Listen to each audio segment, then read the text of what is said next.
나서 괜히 또 이게 재밌어가지고 하나 배웠다고 반나 소송하시고 이러시면 안 됩니다. 여러분, 스몰 클레임은 1년에 12회 이상은 하시지 말라는 겁니다.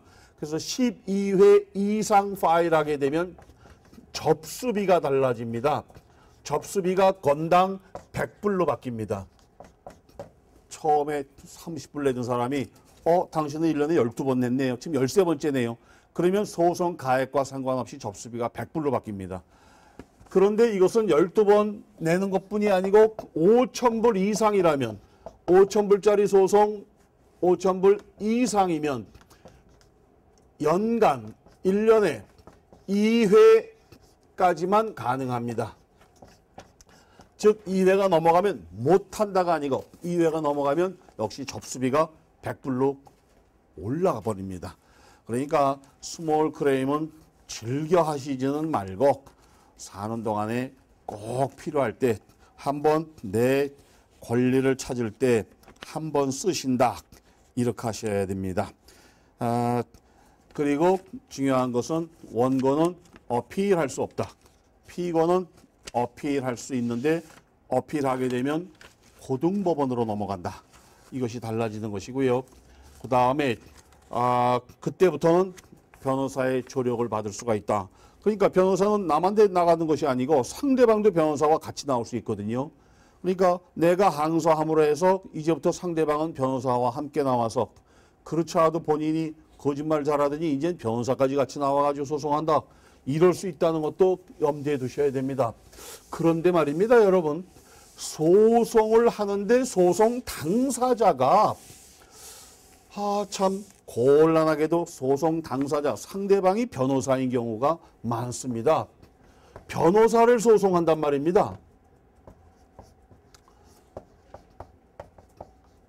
오죽하면 변호사를 소송하겠습니까? 일반 시민이. 그런데 변호사가 내가 이 일이 있어서 변호사에게 부탁했더니 이 변호사가 내 마음에 들지 않고 변호사비만 많이 받았다고 생각이 드는 거지요. 저 사람은 나한테 제대로 일을 하지 않았다. 그러니까 변호사비를 돌려다오. 이렇게 청구하는 겁니다. 이 변호사비가 10,000불 미만이라면 역시 마찬가지 스몰 클레임 코트로 가야지요. 스몰 클레임에 소송을 합니다. 그런데 이때에는 이 내용을 밝힙니다. 밝혀서 변호사에 대한 소송이다. 왜냐하면 변호사에 대한 소송인데 변호사한테 소송해서 아무래도 불리하지 않겠습니까? 법이 전문인 변호사를 상대로 일반 시민이 소송을 해서 더군다나 변호사는 못 나와. 근데 상대방은 자기가 변호사니까 자기가 나와. 이러면 그 참 많이 불리하지 않겠습니까? 그래서 변호사에 대한 소송인 것을 밝히고 이때에는 dispute form이라고 하는 것을 작성해야 합니다. 그러니까 small claim form을 작성할 때 이 소송은 변호사를 상대로 하는 소송입니까? 라는 난이 있습니다. 거기에다가 마크하고 왜 내가 변호사를 소송하게 되었는가? 이 폼을 SC 101번이라고 합니다. SC-101번. 이 폼을 별도로 작성해요. 복잡한 건 아닙니다. 한 장짜리예요. 아주 간단해요. 상대방 변호사의 이름, 주소, 전화번호, 그 다음에 내용은 무엇인가? 변호사비를 지불하였는데 내 생각에 부당한 것 같다. 너무 많은 것 같다. 이렇게 해서 변호사를 상대로 소송을 하게 되면 이때에는 별도의 조치로 도움을 주는 거지요. 왜냐하면 일방적으로 불리할 테니까. 그래서 변호사에 대한 소송을 또 망설일 필요는 없습니다. 물론 이 세상 제일 좋은 방법은 소송 없이 사는 방법이 가장 좋습니다. 근데 많은 사람들이 변호사를 상대로 소송하기는 어렵고 그러니까 또 대개 보면 뭐 어떻게 하는가 하면 신문사 찾아가고 방송국 찾아가고 막 비난들을 합니다. 그렇게 하지 마시고 dispute 폼을 작성해서 스몰 클레임으로 스몰 클레임은 아까 SC 100번이었지 않습니까? SC 100번에다가 SC 101번만 이렇게 덧붙이면 됩니다. 이건 SC 100번 스몰 클레임 코트 폼은 이제 하겠지만 2장으로 되어 있고 SC 101번은 1장으로 되어 있고 아주 간단합니다. 복잡하지 않습니다. 그리고 또 뭐 이렇게 소장을 내면 또 타협하는 경우도 많으니까요. 많은 사람들이 변호사에 대한 소송을 두려워할 필요는 없습니다. 그렇다고 또 방송에서 공부하면서 변호사 상대로 지금 소송하라는 얘기는 절대 아닙니다. 가능한 한 참으시고 가능한 한 타협하시고 좋게 가는 것이 가장 좋습니다. 이 싸움 좋아하는 사람 싸움으로 망하고요. 소송 좋아하는 사람 소송으로 망합니다. 가능한 한은 좋게 가시는데 변호사에 대한 소송을 두려워할 필요는 없습니다. 법 전문가이기 때문에 변호사 때문에 나는 많은 손해를 받았습니다. 소송하세요. 소송하는데 흥분하지 마시고 스몰 클레임으로 만불 안 넣으면 SC 101을 포함해서 제출한 다음에 법정에 나오면 이렇게 재판정에서 간단하게 그럼 변호사가 또 무슨 일 때문에 얼마를 사용했습니다 하는 거 가지고 나오겠고 이 사람은 나는 무슨 일을 했는데 어찌 되었습니다 하는 거 얘기하면 제3자인 판사가 들어보고 변호사비가 좀 과다하군요. 돌려주는 게 좋지 않습니까? 이런 식으로 얼마를 돌려주십시오 라는 판결이 나옵니다. 그렇게 해서 부드럽게 풀면 좋지 자꾸 싸우고 이러지 마십시오. 스몰 클레임은 그럴 때 사용하는 겁니다. 또 스몰 클레임 많이 오는 것 중에 하나가 교통사고입니다. 여러분 교통사고는 500불 이상의 데미지 금액이 500불 이상이라면 이건 DMV에 신고합니다. 신고하여야 합니다. DMV에 신고하고 보험으로 처리합니다.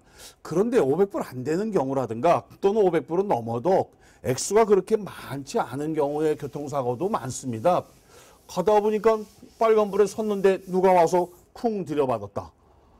또는 가만히 파킹해 놓은 차를 누가 쾅 받았다. 마켓에서 이렇게 물건을 사고 자동차를 빼려고 했더니 누가 빼다가 뒤를 백을 하다가 받았다. 이런 경우도 많거든요. 가액이 1000불 미만이고 액수는 많지 않은데 그런데 줄 사람이 줄 생각을 안 한단 말입니다. 몇 번 전화했더니 처음에는 친절하게 받다가 그 다음부터 전화도 안 받고 싸우자고 그러고 그것 때문에 받는 스트레스 때문에 집에서 괜히 식구들끼리 투닥투닥 하다가 싸우고 싸움은 나가서 해야 되는데 이게 나가서 해결이 안 되니까 집안이 시끄러워집니다. 이럴 때는 역시 마찬가지 스몰 클레임으로 해야 됩니다. 이 교통사고에 관련된 것은요. 특히 스몰 클레임이 매우 효과적입니다. 금액이 10,000불 미만이라면 스몰 클레임을 하시는 것이 매우 좋습니다. 또 왜 좋은가? 교통사고 판결문은 교통사고가 나서 판결문을 받았습니다. 판결문을 받았더니 이 사람이 돈을 안 갚아요. 그래서 교통사고가 났고 판결문을 받았는데 불이행 시는 지킬 생각을 안 한단 말입니다. 이럴 때에는 이것을 DMV에 신고할 수 있습니다. 이런 판결문을 받았는데 돈을 안 갚습니다. 이렇게 DMV에다 신고하면 이 사람 상대방 드라이브 라이센스가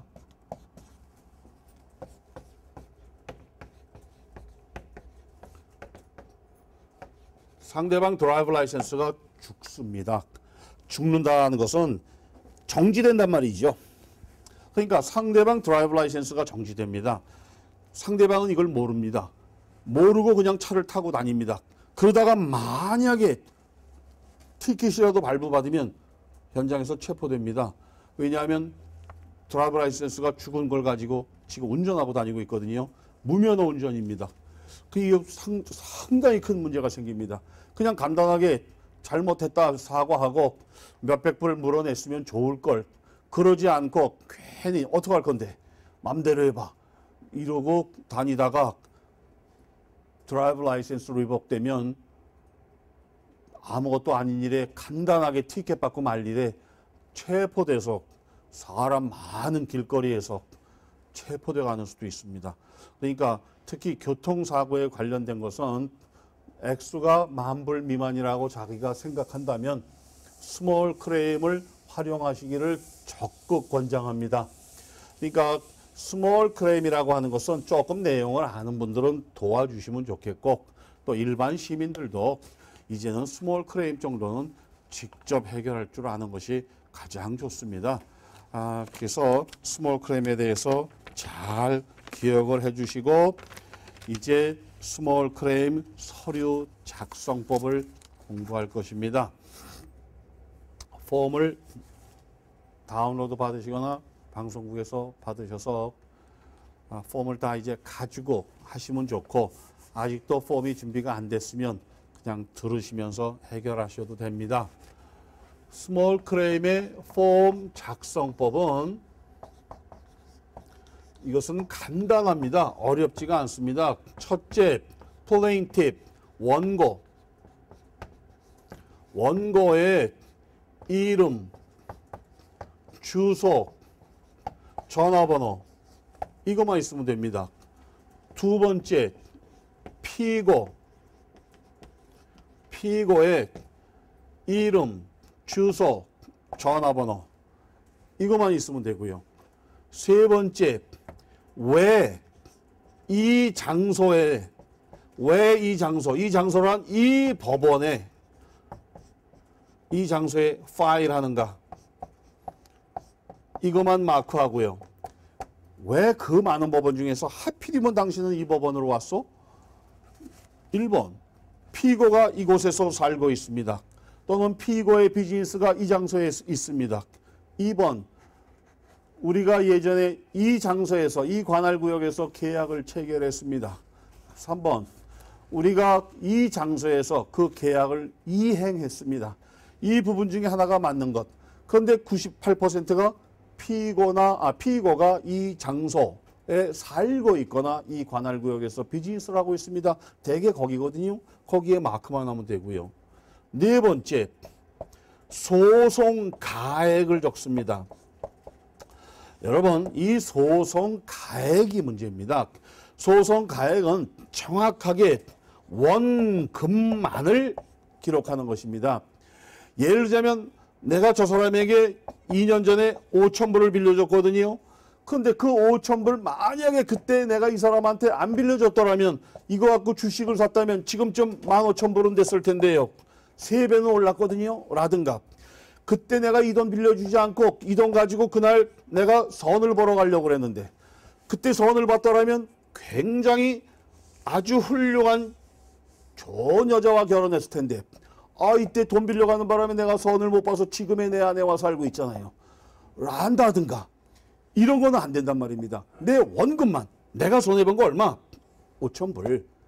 이것만 하는 것이지, 이거 가지고 어떻게 했더라면, 이런 것은 안 됩니다. 또 만약에 교통사고가 났습니다. 그래서 내 자동차가 입은 데미지가 1,500불인데 그때 이 자동차를 못 타고 가는 것 때문에 내가 계약이 깨져가지고 이때 5만 불짜리 계약이 깨졌지 않습니까? 이런 것도 안 된단 말입니다. 법은 원금만을 보상해 주는 겁니다. 그러니까 난 너무나 억울해. 이 사연을 얘기해 보면 정말로 억울해. 실제 입은 데미지는 1,500불이지만 진짜 파생된 것이 너무나 많아. 이러면 스몰 클레임 갖고는 안 됩니다. 예, 정식 재판을 청구해서 거기에 가서 실제 입은 데미지에 대해서도 재판을 해야죠. 그러니까 꼭 소송 가액만을 적는다. 5번째, 여기에 애드해 주는 것은 리갈 코스트입니다. 리갈 코스트라고 하는 것은 접수비, 그리고 아까 마샬을 보냈습니다. 전달비, 요것입니다. 또는 세월이 좀 흘렀더라면 이자를 받을 수는 있습니다. 이자는 인터레스트입니다. 이 이자는, 법정 이자는 연간 10%입니다. 연간 10%의 이자 정도는 붙일 수가 있습니다. 근데 우리가